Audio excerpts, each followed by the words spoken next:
بعد حمد و صلات کروڑوں درود اور کروڑوں سلام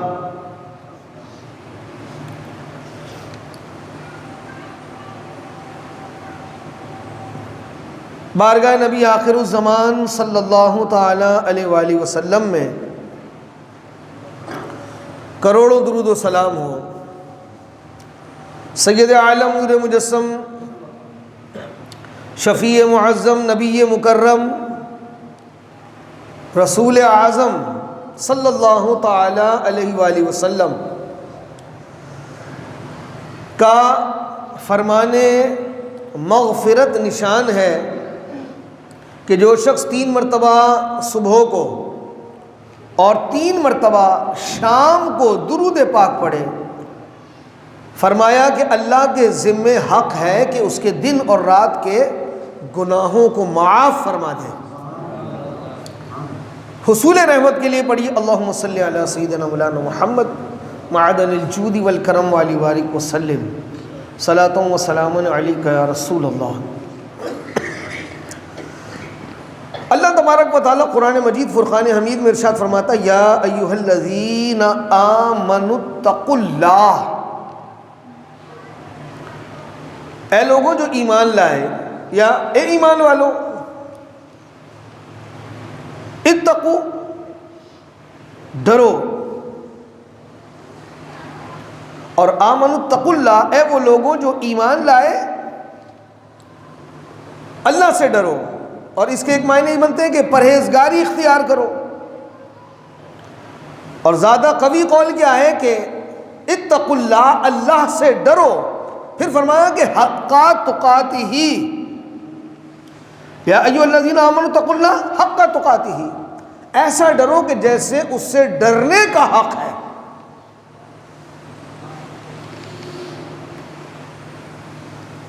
بصرہ یہ بڑا مشہور شہر ہے، بصرہ اب تو عراق کا حصہ ہے۔ تو بصرہ میں ایک بزرگ جن کے پاس سے ایک منفرد قسم کی خوشبو آتی تھی، حتیٰ کہ ان بزرگ کو لوگ مشکی کہنے لگے۔ اس وقت تو مشک بھی ایک خوشبو کا نام ہے، ورنہ اس سے مراد ان کی تھی کہ خوشبودار، مشک والا یعنی خوشبودار۔ ان بزرگ کی شان تھی تو وہ مسجد میں داخل ہوتے تو پوری مسجد مہک جاتی۔ ایک دن لوگوں نے ان بزرگ کو کہا حضرت بیٹھے، اور آج اپنی اس خوشبو کا، بلکہ یوں کہیں کہ اپنے خوشبودار وجود کا راز بتائیں۔ میرے آقا کریم علیہ الصلوۃ والسلام بھی بڑے خوشبودار تھے۔ اللہ فرماتے ہیں نا، گزرے جس راہ سے وہ سید والا ہو کر، ہو گئی ساری زمین عنبر سارا ہو کر، ان کی مہک نے دل کے غنچے کھلا دیے ہیں، جس راہ چل دیے ہیں کوچے بسا دیے ہیں۔ تو وہ ایک صحابی تھے، وہ بڑی پیاری خوشبو لگاتے تھے، ان کی تھی بھی 3 ازواج، اور وہ کوشش کرتی تھی کہ ہم ایسی خوشبو لگائیں جو ان کے شوہر سے زیادہ نمایاں ہو، لیکن تھک ہار کے انہوں نے ہتھیار ڈال دیے اور کہا اللہ کے واسطے بتائیں خوشبو کون سی لگاتے ہیں۔ کہا میرا بچپن تھا اور محبوب خدا نے مجھ پر ہاتھ پھیرا تھا۔ یہ تو محبوب کی شان ہے کہ جس کے وجود پہ ہاتھ پھیر دیں تو وہ قیامت تک مہکتا رہے اگر اس کی زندگی ہو۔ یہ تو محبوب خدا کی بات ہے نا۔ اور کبھی اللہ رب العزت محبوب علیہ الصلوۃ والسلام کے صدقے سے وہ صفت محبوب کے چاہنے والوں کو بھی عطا فرما دیتا ہے۔ یہ بڑی مشہور بات میں آپ کو بتا رہا ہوں کہ جیسے کہ میرے آقا علیہ الصلوۃ والسلام کے جسم اقدس پر مکھی نہیں بیٹھتی تھی، اور حضور کا فیضان تھا کہ غوث پاک کے وجود پہ بھی مکھی نہیں بیٹھتی تھی۔ غوث پاک نبی نہیں ہے، ولی ہیں، لیکن فیضان ہے یہ۔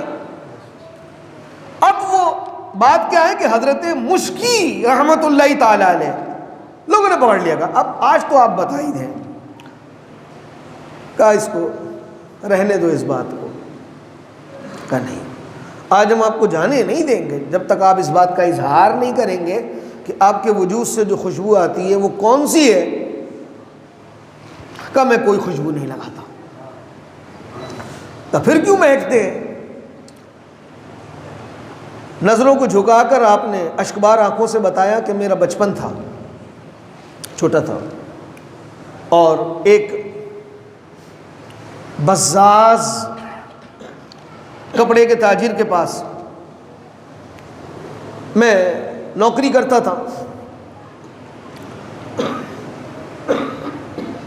اور بارہا ایسا ہوتا کہ لوگ کپڑے کے تھان لے جاتے اور میں ان کے تھانوں کو اٹھا کر ان کے گھر پہ چھوڑتا اور قیمت لے کے واپسی آ جاتا۔ تو ایک خاتون نوجوان لڑکی وہ دکان پر آئی اور کچھ تھان پسند کیے اور کہا کہ اس نوجوان کو میرے ساتھ بھیج دیں، میں اس کی قیمت دے دوں گی۔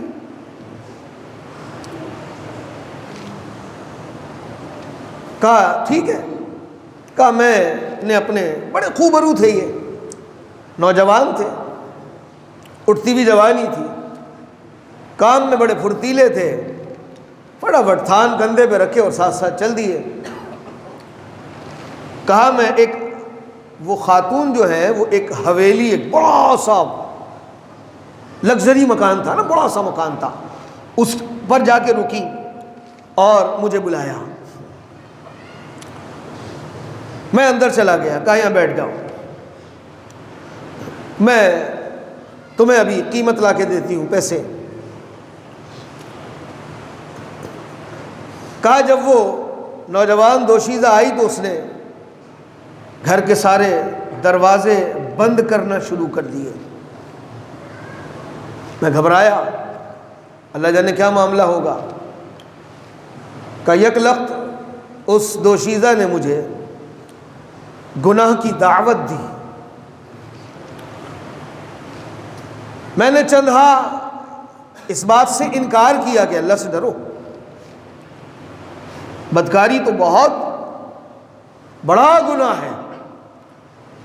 کہ وہ مجھ سے اپنا منہ کالا کروانا چاہتی تھی اور بضد تھی اور کہتی تھی اگر تم نے میرے ساتھ بدکاری نہیں کی تو میں شور مچا کر تمہیں لوگوں کے سامنے برا بنا دوں گی۔ کہا مجھے اپنی عزت کی فکر تھی، اپنی پاک دامنی کا لحاظ اور خیال تھا۔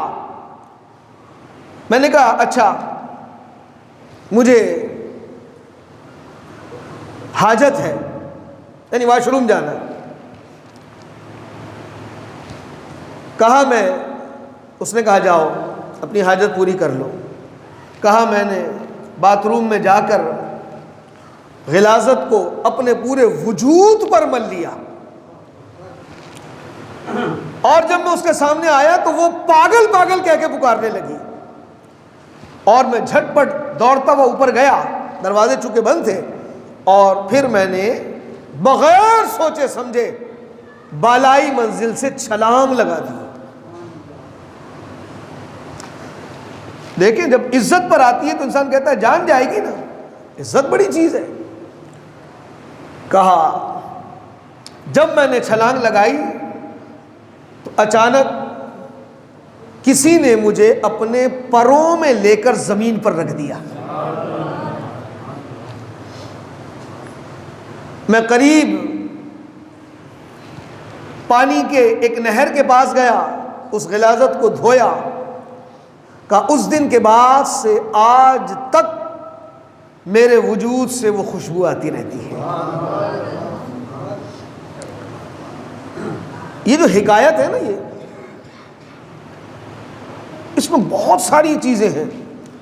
جو ہمیں سوچنے پر مجبور کرتی ہے.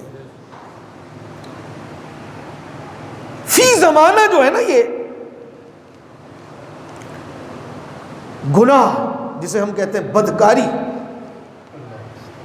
علمان الحفیظ، اس وقت زنا اور بدکاری بہت عام ہے. اللہ جس کو محفوظ رکھے، یعنی اللہ ہمیں امتحان میں ہی نہیں ڈالے، جس کو موقع مل رہا ہے وہ بدکاری کرنے کے لیے تیار ہے. یہ عنوان بہت مشکل ہے، یہ موضوع بڑا مشکل ہے، لیکن صحیح بتاؤں میں آپ کو کہ موقع نہیں ملتا. پارا اللہ جس کی حفاظت کرے. اللہ رب العزت نے حضرت مشکیر علیہ رحمہ، میں کہتا ہوں کہ وہ اللہ کے ولی اس بات پر ہی بن گئے ہوں گے، اسی بات پہ کہ گناہ کا موقع ہو اور بندہ اپنے آپ کو باز رکھ لے. بہت بڑے امتحان کی بات ہے یہ. سامنے گناہ فراہم ہو رہا ہو اور بندہ بچ جائے، بہت مشکل ہے. نہ صرف اپنا دامن بچایا بلکہ اپنی جان کی بھی فکر نہیں کی اور چھلانگ لگا دی. جو ہوگا نتیجہ دیکھا جائے گا.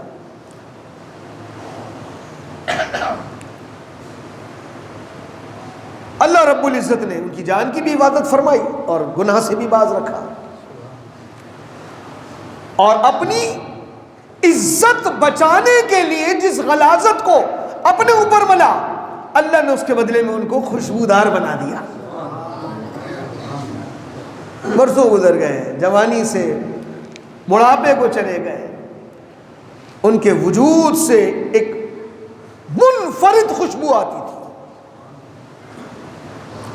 تو میرے دوستوں، میرے بھائیوں، میرے بزرگوں، اللہ رب العزت قرآن مجید میں ارشاد فرما رہا ہے، جو میں نے قرآن مجید کی آیت کا حصہ تلاوت کیا، یا ایھا الذین آمنوا اتقوا اللہ، اللہ سے ڈرو ایمان والو. خوف ہم سے بالکل دور ہوتا جا رہا ہے. ہم اپنی نفس کی خواہش ہوتی ہے تو ہم دین کی مخالفت پہ بھی اتر آتے ہیں. ارے میاں کہاں کی بات کر رہے ہیں، زمانہ کہاں سے کہاں چلا گیا، دور کہاں سے کہاں چلا گیا، آپ پرانی باتیں کرتے ہو، یہ بھی چلتا ہے وہ بھی چلتا ہے. میں نے تو ایسے سے دیندار، بظاہر دیندار نہیں کہیں گے، جس کے دین میں جو رچ بس گیا ہو پھر وہ ہل نہیں سکتا، لیکن بظاہر دیندار بھی ہوتا ہے تو وہ ایسے موقع آتے ہیں کہ وہ پھر بھول جاتا ہے وہ سب. کہاں کا دین؟ پھر وہ ظاہری چمک دمک جو ہے نا اس میں ڈوب جاتا ہے، سب کچھ بھول جاتا ہے. شادی بیاہ کے موقع پر دیکھ لیں، دکھ ہوتا ہے بھائی. اگر ہم جیسوں کو ایک تو بڑی تکلیف ہوتی ہے کہ ایک دین کا ذمہ دار شخص، اس کو آپ شادی پہ بلائیں اور پھر ماحول انتہائی بے حیائی کا ہو، انتہائی بے حیائی کا ہو، جائے گا بندہ منہ موڑ کے بیٹھے گا، کچھ کہہ نہیں سکتے. اور جب کوئی اس میں کوئی نہ بھائی یہ دلہن کا والد آ رہا ہے، بڑا باریش ہے ماشاءاللہ، سفید لباس بھی پہنا ہوا ہے، بڑا خوب، کہ ہو سکتا ہے کہ یہ کچھ کرے اور اس چیز کو رکوائے. نہیں، رج بس گئے لوگ ماحول میں. اللہ رب العزت نے شاہ فرمایا، اللہ سے، اے ایمان والو اللہ سے ڈرو، حق تقاتی، ایسا ڈرو کہ جیسے اس سے ڈرنے کا حق ہے. خوف خدا ہم سے یکسر دور دور دور ہوتا چلا جا رہا ہے ہم سے. اور رہی صحیح کسر جو ہے وہ موبائل نے نکال دی. علمان الحفیظ. آج ہی میں بات کر رہا تھا کہ سستا پیکج، وہ بھی لیٹ نائٹ، مختلف نیٹ ورک جو ہے نا، وہ سستا پیکج، منٹ فری، سستا پیکج کب ملے گا؟ آدھی رات کو. آدھی رات کو وہ پھر کس استعمال میں آئے گا وہ سستا پیکج؟ خدا را اپنے بچوں کا چیک اینڈ بیلنس رکھیں، انہیں دیکھیں وہ کیا کر رہے ہیں، وہ کس میں لگے ہوئے ہیں. یقین مانے جہاں میرا کوئی بھائی بیٹا موبائل پہ لگا ہوگا آدھی رات کو، تو یقینی طور پہ دوسری جانب کوئی بیٹی بھی لگی ہوگی. سوچنے سمجھنے کی بات ہے. لگے ہو. تو نوجوان نسل جو ہے نا اس وقت اتنی بیرا روی کا شکار ہے کہ آپ کسی کو سمجھا نہیں سکتے, کوئی اچھی بات کرنا مشکل ہو گیا. میں دیکھتا ہوں نوجوانوں کو صبح کے ٹائم جب نکلتا ہوں, جانا 10 کام ہوتے ہیں, حیرت ہوتی ہے کہ ابھی اس کی عمر دیکھو, اب وہ نئے نئے نچے وہ شیشہ انتہائی خطرناک ہے, حکا ہے وہ ایک طرح کا, سگریٹ پی رہے ہیں, شراب کی بوتلیں عام روڈوں پہ پڑی ہوئی ملتی ہیں, گلیوں میں پڑی ملتی ہیں. پھر ان کی عمریں دیکھ کے جو ہے نا وہ ایک لرزہ طاری ہوتا ہے کہ یار یہ ہماری قوم کے معمار بنی کے کیسے, ملک و ملت کے لیے ان سے کیا امید. یہ تو چرس بی بی کے انہوں نے تو اپنے آپ کو کھوکھلا کر دیا ہے, برباد کر رہی ہے اپنے آپ کو, نشہ کر کر کے بیڑا غرق کر رہا ہے اپنا. ان سے کیا توقع, ان نوجوانوں سے کیا قوم کے لیے, کیا ملت کے لیے, دین تو بہت بات کی بات ہے نا, اس کے لیے کیا ان سے توقع رکھی جائے جو اپنا بیڑا غرق کر رہے ہیں. بندہ ڈرتا ہے بات کرتے ہوئے, سمجھانا مشکل ہے نا, ارے میں اپنا کام کرو, کتنا مشکل ہو گیا. لحاظ, خیال, قدریں جسے ہم کہتے ہیں نا قدریں, ہمیں یاد ہے کہ جب ہم چھوٹے ہوتے تھے مجال ہے ہم کسی ہوٹل پہ ہی بیٹھ جائیں, ناجائز نہیں کہتا میں, ضرورتاً جا سکتے, لیکن ماحول بڑا خراب ہوتا ہے ہوٹلوں کا, گالی گلوچ کا ماحول ہوتا ہے. نہیں, سامنے سے بڑا بھائی آ رہا ہو تو زور سے ہنس نہیں سکتے. یہاں تو بڑی عمر کا تو دور کی بات, ایک عالم دین بھی گزر رہا ہو تو سامنے سے نوجوان انتہائی غلیظ گالی بک دیتا ہے, پرواہ نہیں کرتا. تو کیا ہے, یہ قدریں ختم ہو رہی ہیں, بیرا روی, کسی کو سمجھا نہیں سکتے کہ یار یہ سب معاشرے میں جو خرابیاں پیدا ہو رہی ہیں, ہم گناہ کی طرف جا رہے ہیں. لحاظ خیال بالکل نہیں. ہمارے یہاں پرسوں یہاں کوئی پیچھے گلی میں, یقین مانے 3:30-4 بجے تک, اللہ کرے میری بات سن رہے ہوں, 3:30-4 بجے تک جو فنکشن ہوا ہے الامان الحفیظ, میں سوچتا تھا اب یہ رک گیا تو شاید رک ہی گیا ہو. نہیں, لوگ سمجھتے ہیں رات کے 4 بجے بارات لے کر آتے ہیں لوگ اور بم پھاڑ لے ہوتے ہیں, اور اس بات کو بھول جاتے ہیں, بالکل بھول جاتے ہیں کہ یار تم جاگ رہے ہو, دنیا تو سو رہی ہے. 2:25 پہ ایک صاحب آئے, انہوں نے بیل بجائی, ٹی بھائی کیا ہو گیا بھائی, بندہ گھبرا کے اٹھے گا. 2:25 7:30 بجے یہاں عشاء کی نماز ہوتی ہو تو 2:25 کتنی دیر سے بچتے ہوں گے, اور نیند پوری ہو جائے, آدھی رات سے زیادہ گزر جائے, کہہ جی اعلان کر رہے ہیں. اللہ کے بندو کیا کر رہے ہو یار, میں تو اٹھ گیا, لیکن اب جو سو رہے ہیں انہیں تو سونے دو نا. اب مجھے بتائیں کہ اتنا لوگ لحاظ نہیں کرتے کہ اچھا جس کے گھر میں تقریب ہے, نہ اس کے بچوں نے اسکول جانا ہے, نہ ان کے مردوں نے کام پہ جانا ہے, چھٹی ہے نا ان کی, تو ان کے گھر میں تقریب ہے, شادی بیاہ کا معاملہ ہے.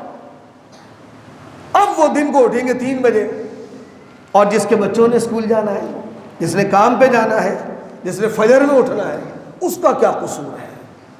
پھر دکھ یہ ہوتا ہے کہ مسجد کے اطراف میں رہتے ہیں, جس اللہ کے گھر میں اللہ رسول کی بات سے, ابھی نا دیکھیں اللہ رسول کی بات ہو رہی ہے, گونج رہی ہے در و دیوار, قرآن کی تلاوت ہوتی ہے نماز میں,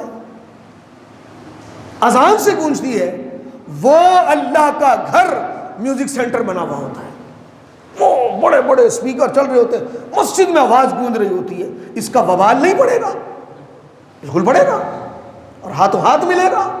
جس شادی کو آپ خانہ آبادی کی بات کر رہے ہوتے ہیں, وہ بڑے بربادی کی طرف جاتی ہیں یہ چیزیں, اور ہمیں پتہ بھی نہیں چلتا کہ ہمارے کس کیے کا صلہ ہے یہ. بہرحال اللہ ہمارے حال پہ رحم فرمائے. تو ان چیزوں کا ہمیں خیال رکھنا. اچھا بولتے کیوں نہیں یہ لوگ, اچھا ہم سے شکایت کرتے ہیں, ارے امام صاحب دیکھو یار ساری رات ایسا کیا, تو آپ کیوں نہیں بولتے؟ بولتے اس لیے نہیں ہے کہ بعد میں نے بھی یہی کرنا ہے. بھائی ساری رات کیوں جگا رہے ہو یار, پہلی تقریب ہے تو آج آپ کے یہاں پہلی تھی, کل اس کے یہاں پہلی ہوگی, پرسوں اس کے یہاں پہلی ہوگی, یا ترسوں سامنے والے کے پہلی, تو پہلی میں ایسے ہی ہوتا رہے گا, جاگتے رہے. تو خدا را ایک دوسرے کے حقوق کا خیال کریں, ایک دوسرے کی قدریں کریں. میری وجہ سے کسی بچے کی نیند برباد نہ ہو, جس وقت سونے کا وقت ہے نا، شرعی مسئلہ سمجھے، جب سونے کا وقت ہے تو حق ہے کہ وہ بندہ آرام کرے. اس کے برابر میں قرآن کی تلاوت کرنا ناجائز ہو جائے گا، قرآن پڑھنا ناجائز ہو جائے گا، تو یہ آپ کے ڈیک بجانا کیسے جائز ہو سکتا ہے؟ اللہ ہمارے حال پہ رحم فرمائے اور ہمیں حضرت مشکی علیہ الرحمہ کے صدقے سے گناہوں سے نفرت عطا فرمائے اور ہمارے کردار کو بھی اللہ خوشبودار بنائے. آمین بجاہ سید المرسلین وما علیہ الا البلاغ.